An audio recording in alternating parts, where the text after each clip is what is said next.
లూకాసు వార్త 19వ అధ్యాయం 9వ వచనము. నేడు ఈ ఇంటికి రక్షణ వచ్చినది.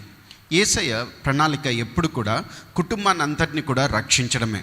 మరి ఒక వ్యక్తి రక్షించబడిన తర్వాత కుటుంబం కోసం అతడు ప్రార్థన చేయాలి.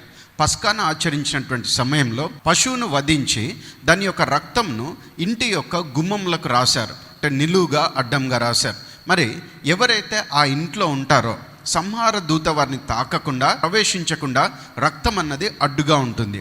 కానీ ఎవరైతే ఆ కుటుంబ సభ్యుడు అయినప్పటికీ ఆ ఇంట్లో ఉండకుండా మరి వీధిలోకి వెళ్తారో వాళ్ళు సంహార దూత బారిన పడేటువంటి ప్రమాదం ఉన్నది. అందుకని రక్షించబడినటువంటి నీవు నీ కుటుంబం కోసము యేసయ్య రక్తాన్ని ప్రోక్షిస్తూ ప్రతిరోజు ప్రార్థన చేయాలి. కుటుంబ సభ్యులంతా కూడా ప్రభులోకి రావడానికి నీ వంతుగా నీవు ప్రార్థన చేయాలి. నీ యొక్క సాక్ష్యాన్ని వారితో పంచుకుని వారిని దేవునిలోకి నడిపించాలి.